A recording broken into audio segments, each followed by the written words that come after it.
They say the truth always comes out. They're right, but I never imagined it would come out in the back of an Uber, confessed by a 23-year-old driver who had no idea she was telling her married boyfriend's wife about their affair. For 45 minutes, she drove me across Atlanta, complaining about her unavailable man, showing me photos, sharing intimate details, asking for advice.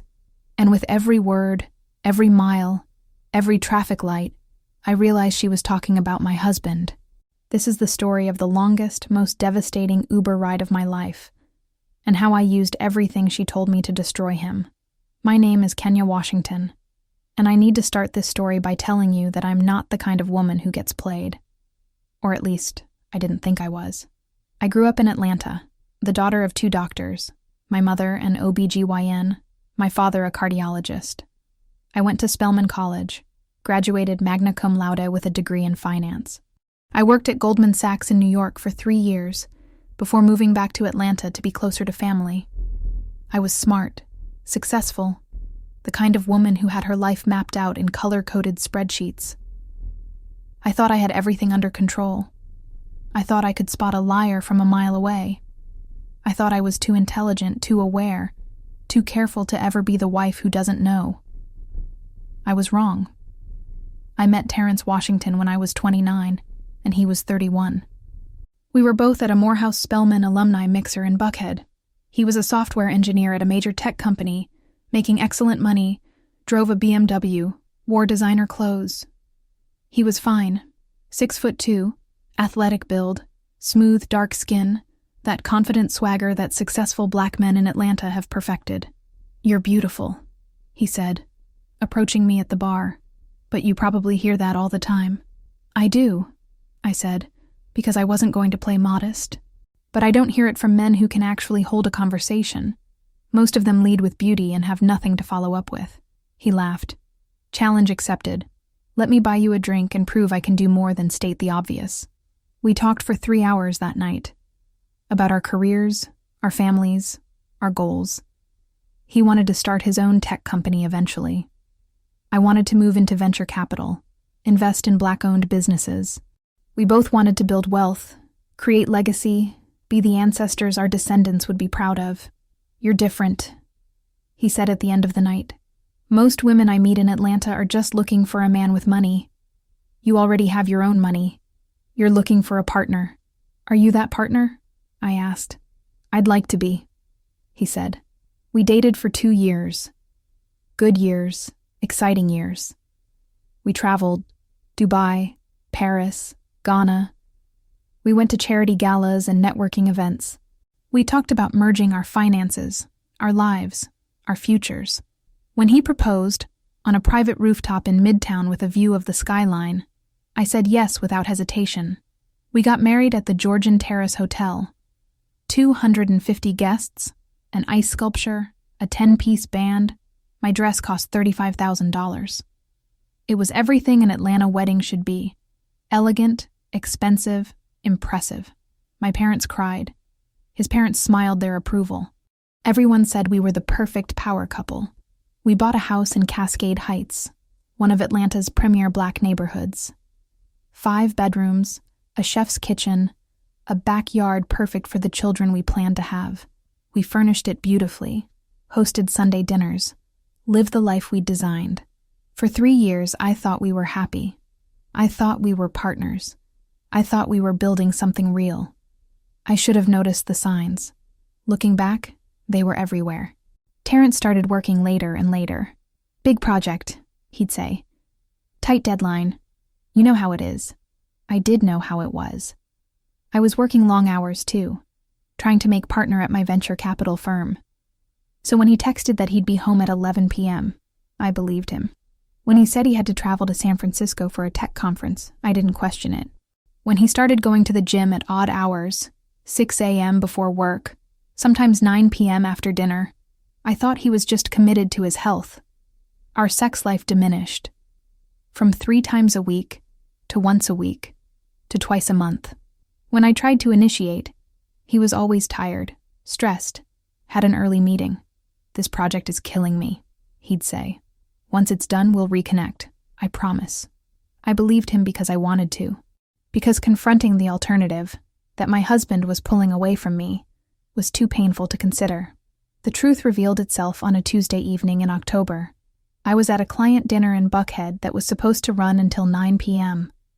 But the client canceled last minute, family emergency, so I found myself suddenly free at 6:30. I'd taken an Uber to the restaurant because I'd planned to have wine with dinner. My car was at the office in Midtown, so I pulled out my phone and requested a ride back to my office to pick up my car. The app said, "Jasmine will arrive in 3 minutes, gray Honda Civic." When the car pulled up, I verified the license plate and got in the back seat.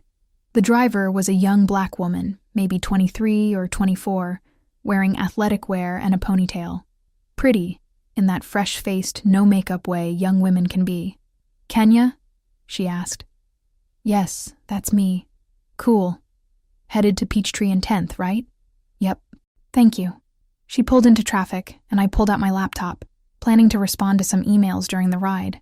Midtown traffic was terrible as always, so I figured I'd be in the car for at least 45 minutes. That's when she started talking. "Girl, sorry if I seem distracted," she said, glancing at me in the rearview mirror. "I'm just in my feelings tonight. Man drama, you know. I didn't particularly want to know, but I'd learned that Uber drivers sometimes need to vent." "I'm sorry to hear that," I said politely. "Yeah, it's just, I've been seeing this guy for almost 2 years now, and he keeps saying he's going to leave his situation, but he never does, and I'm starting to feel like I'm wasting my time. His situation. Not his girlfriend.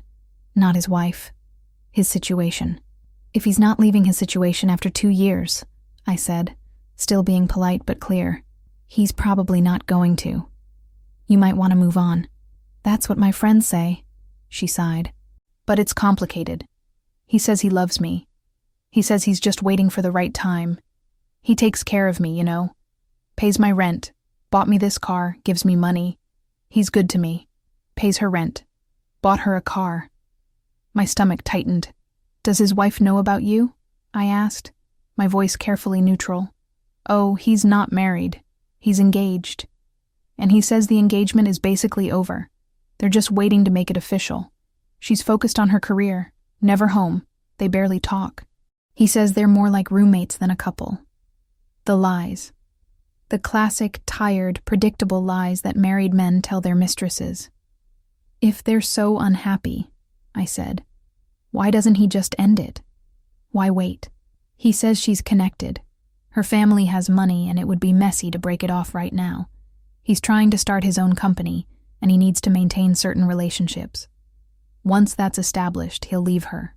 Once his company is established." Terrence had been talking about starting his own tech company for the past year. Said he was in the planning stages, building investor relationships. "What does he do?" I asked, my heart starting to race. "He's a software engineer.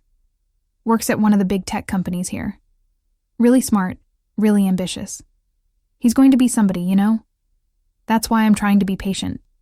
Software engineer, big tech company, starting his own company." "Where did you meet him?" I asked, keeping my voice steady even though my hands were shaking. "At the gym, LA Fitness on North Side Drive. I work there part-time, and he started coming in every morning at 6. We started talking, and then one day he asked for my number. The rest is history. LA Fitness on North Side Drive. The gym Terrence had joined 8 months ago. The gym he went to religiously every morning at 6 a.m. "What's his name?" I asked. She hesitated. I probably shouldn't say. "I don't want to blow up his spot. I won't tell anyone," I said. "I'm just curious. I'm in finance. I meet a lot of tech people. I might know him. His name is Terrence," she said. "Terrence Washington." The world stopped. The traffic noise faded. I couldn't hear anything except my own heartbeat pounding in my ears. My husband. She was talking about my husband. I was in the back of an Uber being driven by my husband's mistress, and she had no idea who I was. "Do you have a picture of him?" I asked, my voice amazingly calm. "Oh yeah, I have tons. We don't post on social media or anything because of his situation, but I have pics." She grabbed her phone from the cup holder, swiped through it while steering with one hand. Dangerous, but I didn't care about safety anymore. and held it up to show me the screen. There was Terrence, my husband, shirtless, smiling, in what looked like a bedroom I didn't recognize. His arm was around Jasmine, this girl, this driver, this child who was young enough to be born when I was in middle school. That's him, she said proudly. Fine, right? He's very attractive, I managed to say. Right? And girl, the sex is incredible. Like I've never experienced anything like it. He's so attentive, so giving. He makes me feel like I'm the only woman in the world. I wanted to vomit. I wanted to scream. I wanted to grab the steering wheel and crash the car into a wall. But instead I sat there, numb, listening to this girl describe my sex life. Or what my sex life used to be before Terrence stopped touching me. How often do you see him? I asked. 3-4 times a week. He comes over after work, says he's working late. Sometimes we meet at hotels on the weekends when he says he's at conferences. We even went to Miami together last month when he told his fiancée he was going to San Francisco for work. Miami. Last month. When Terrence said he was going to a tech conference in San Francisco. When I'd offered to come with him and he'd said it was just work, would be boring. I should stay home and focus on my own projects. He'd been in Miami. With her. While I was at home, being a good fiancée. No, a good wife, because we were already married by then. Believing his lies. Does he give you money? I asked. Yeah, he pays my rent. $1,400 a month for my apartment in College Park. He bought me this car last year, a used Civic, but it's reliable. He gives me cash sometimes, like $500 here, $1,000 there. He says once he leaves her, he'll take care of me full time. Set me up properly. I was going to be sick. Actually sick. Terrence was giving this girl our money. Money from our joint account. Money we were supposed to be saving for our future, for the house renovations, for the children we talked about having. He was paying for her apartment, had bought her a car, was giving her thousands of dollars in cash. And I hadn't noticed because I made my own money, never monitored our accounts closely, trusted him completely. Do you love him? I asked. She was quiet for a moment. I think so. I mean, he's not perfect. He can't always be there for me because of his situation. And sometimes I feel like I'm a secret, you know? Like I'm good enough to fuck, but not good enough to claim publicly. But he promises it'll change. And I believe him. I have to believe him because if I don't, then what have I been doing for 2 years? 2 years. He'd been cheating on me for 2 years. We'd been married for 3 years. Which meant he started the affair 1 year into our marriage. 1 year after we'd stood in front of God and family and promised forever. Can I ask you something? I said. What's your exit strategy? If he doesn't leave his fiancée? He will, she said quickly. He promised. But if he doesn't? If you wake up in 5 years and you're still the secret, still waiting, still hoping, what then? She didn't answer for a while. We were stuck in traffic on Peachtree, barely moving. The city lights blurred through the window. I felt like I was underwater, drowning, unable to breathe. I don't know, she finally said. I try not to think about that. I'm 23. I have time, and he's worth waiting for. 23. She was 23 years old. I was 34, 11 years older, and my husband had chosen this child over me. Does his fiancée have a name? I asked. Kenya, she said. He calls her Kenya. Says she's all business, no fun. Says she's more interested in her career than in him. Says she's cold. Cold. He called me cold. While he was fucking a 23-year-old Uber driver in a College Park apartment he was paying for with our money. Do you want to know what I think? I asked. Sure, she said, glancing at me in the rearview mirror. I think you should ask yourself why a man who claims to love you keeps you a secret. Why he can't introduce you to his friends, his family. Why you can only see him on his terms, on his schedule. Why after 2 years, nothing has changed except maybe he's paying you more to keep quiet. It's not like that, she said defensively. He really cares about me. He tells me things he doesn't tell her. I know him in ways she never will. You know the version of himself he wants you to see, I said. Just like his fiancée knows a version. The question is, which version is real? Or are you both being played by a man who's actually neither of those versions? She was quiet. We were getting close to my office now. 5 more minutes and I'd be out of this car, away from this girl who'd unknowingly destroyed my life. "Can I tell you something?" she said suddenly. "Something I've never told anyone?" "Sure," I said, because at this point, what did it matter? Sometimes I look at his fiancée's social media. He's tagged in some of her posts from before they made things private. She's beautiful, like really beautiful, successful, educated, comes from money, and I wonder why he'd cheat on her with me. Like, what do I have that she doesn't? "You have youth," I said. "You have no expectations. You have no demands beyond what he's already giving. You're easy." "That's harsh," she said. "It's true. She expects him to be a partner.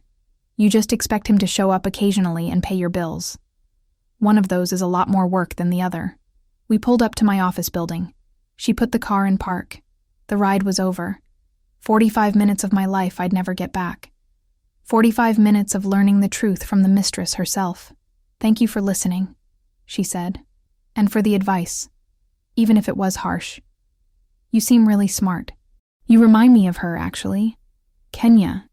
You probably have your shit together just like she does." I almost laughed. Almost told her. Almost said, "I am Kenya. You've been driving me around, confessing to an affair with my husband, asking me for advice about how to steal my husband more successfully." But I didn't, because I needed time to think, to plan, to figure out exactly how to use this information. "Good luck with everything," I said, getting out of the car. "I hope it works out the way you want it to." "Thanks," she said, smiling. 5 stars? I gave her 5 stars and a $20 tip, because the information she'd just given me was worth far more than $20. I stood in the parking garage watching her drive away, and then I collapsed against my car and finally allowed myself to feel it. The betrayal, the rage, the absolute devastation of having your entire life revealed to be a lie. 2 years. 2 fucking years. I drove home on autopilot, parked in the driveway, sat in the dark car, staring at our house, our beautiful, expensive house in Cascade Heights that we'd bought together, furnished together, called our home. Terrence's car was in the driveway. He was home, probably wondering why I was home so early from my dinner. I walked inside, found him in the living room, watching basketball, drinking a beer. "Hey, babe," he said casually. "You're home early. How was dinner?" "Canceled," I said. "Client had a family emergency." "That sucks. You hungry? I can order something." He looked so normal, so relaxed, so comfortable in his lies. "Where were you this afternoon?" I asked. "Work. Why?" "Just wondering." "You didn't go to the gym?" "Went this morning, 6 a.m. like always. LA Fitness on Northside?" "Yeah. You know that's my gym." "Run into anyone interesting there?" He looked at me then, sensing something in my tone. "What's going on, Kenya?" "I met someone interesting today," I said. "Her name is Jasmine. She was my Uber driver, 23 years old. Works part-time at LA Fitness on Northside Drive. Drives a gray Honda Civic that her boyfriend bought her. Lives in an apartment in College Park that her boyfriend pays for." I watched the color drain from his face. Watched him try to formulate a response, a lie, an explanation. "Kenya. She told me all about her boyfriend, software engineer, starting his own company. Can't leave his fiancée right now because it would be messy. Takes her to hotels on weekends. Went to Miami with her last month when he told his fiancée he was going to San Francisco. Let me explain. She showed me pictures of you in her bedroom. And you know the best part? She asked me for advice about whether her boyfriend would really leave his fiancée. And I told her the truth. That men who make women wait in secret for 2 years never leave. That she's being played. That she's easy because she doesn't expect anything. "Kenya, I'm sorry. How long?" I asked, my voice deadly calm. 2 years. But it's not 2 years. You've been cheating on me for 2 years. Paying her rent with our money. Buying her cars with our money. Taking her on trips with our money. While I was here being a good wife. Trusting you. Believing your lies about working late and going to conferences. I never stopped loving you. Don't, I said, holding up my hand. Don't insult me further by claiming you love me. You love yourself. You love having a successful wife at home and a young mistress on the side. You love the double life, but you don't love me. What are you going to do? He asked. I'm going to divorce you, I said. And I'm going to take everything. Kenya, please. We can work through this. Counseling, therapy, whatever you need. What I need is for you to get out of my house. This is my house too. Actually, it's not. This house is in my name only. We discussed putting it in both names, but you said you wanted to wait until your credit was better. Remember? So this house is mine. And you're going to pack a bag and leave. Where am I supposed to go? I don't give a fuck. Go to Jasmine's apartment in College Park that you've been paying for. Go to a hotel. Go to hell. But get out of my house. He stood up, and for a moment I thought he might argue. But something in my face, the cold fury, the absolute certainty, made him reconsider. He packed a bag. It took him 20 minutes. I sat on the couch the whole time, not crying, not yelling, just watching him scramble to salvage something from the wreckage of his lies. I'm sorry, he said on his way out. I really am. So am I said. Sorry I ever met you. He left.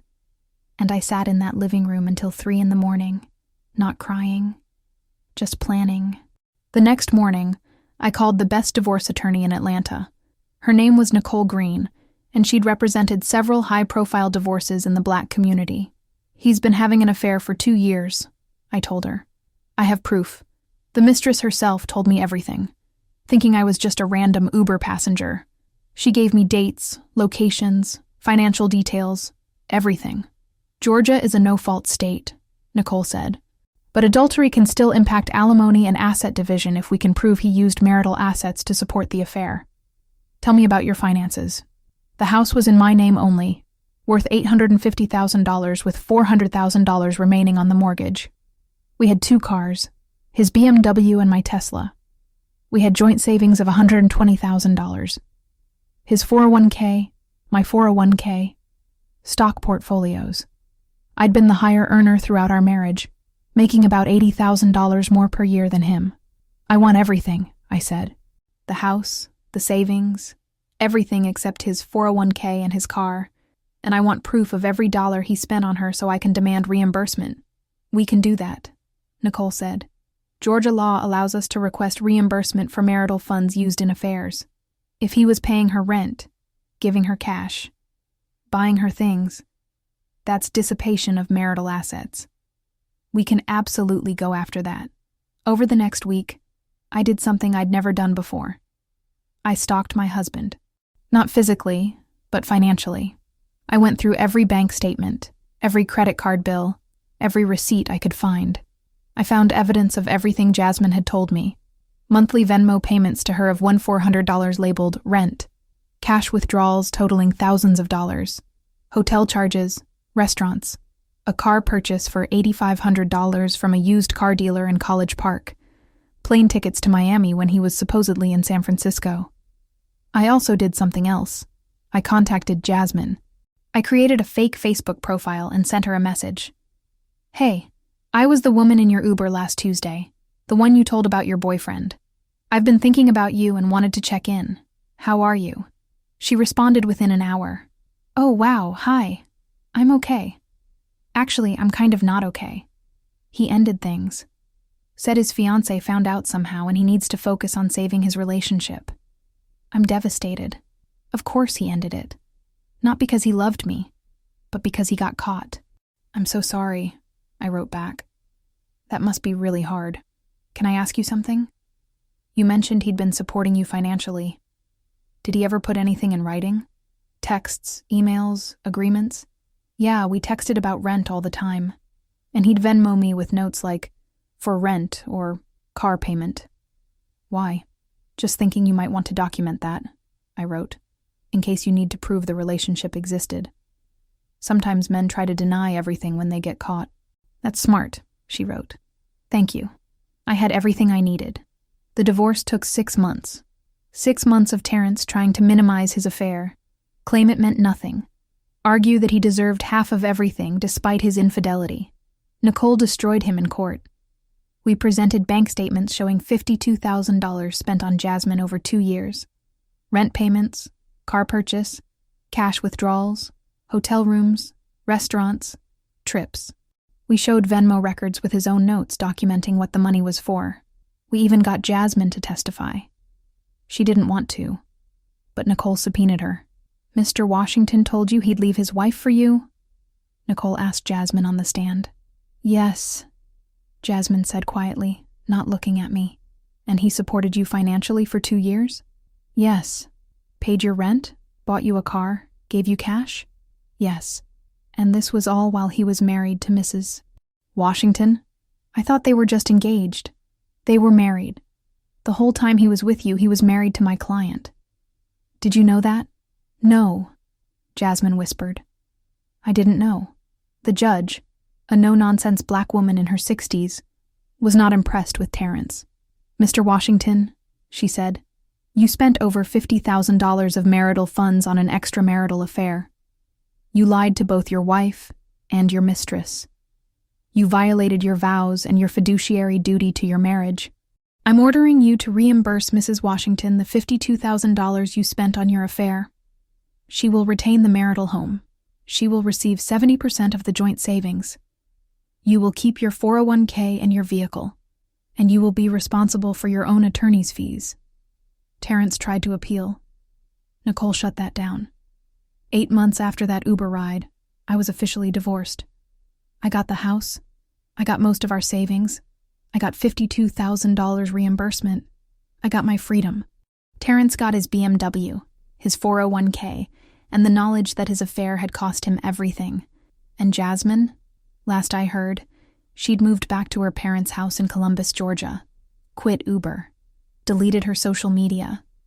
The girl who thought she was going to be somebody's wife ended up being just another cautionary tale. That was 3 years ago.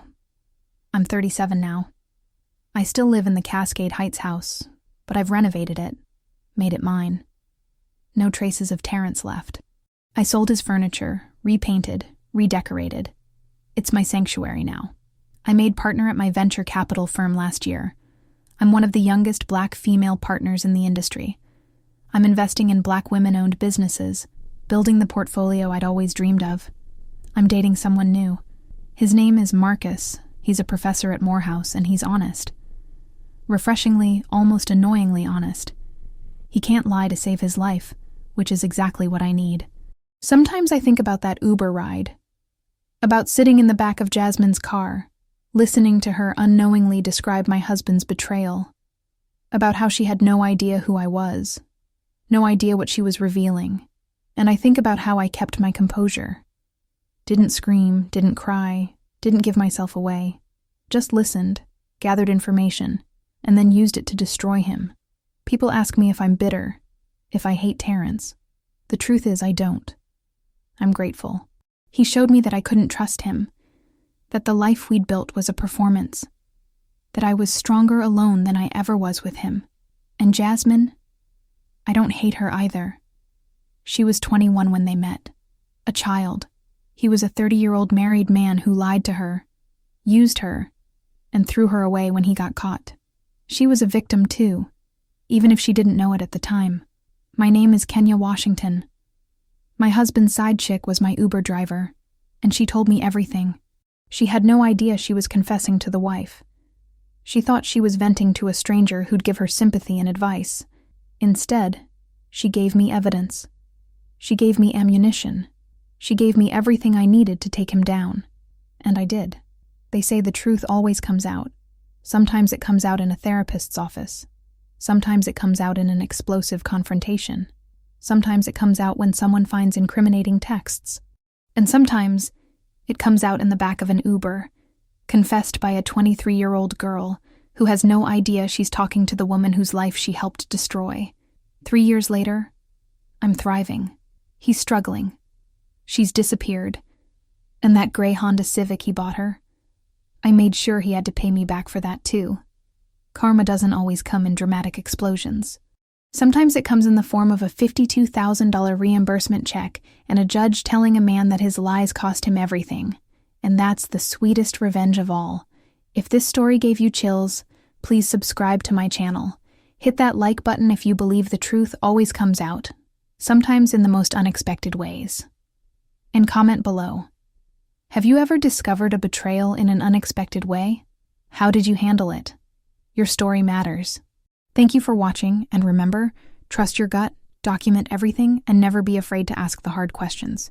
See you in the next story.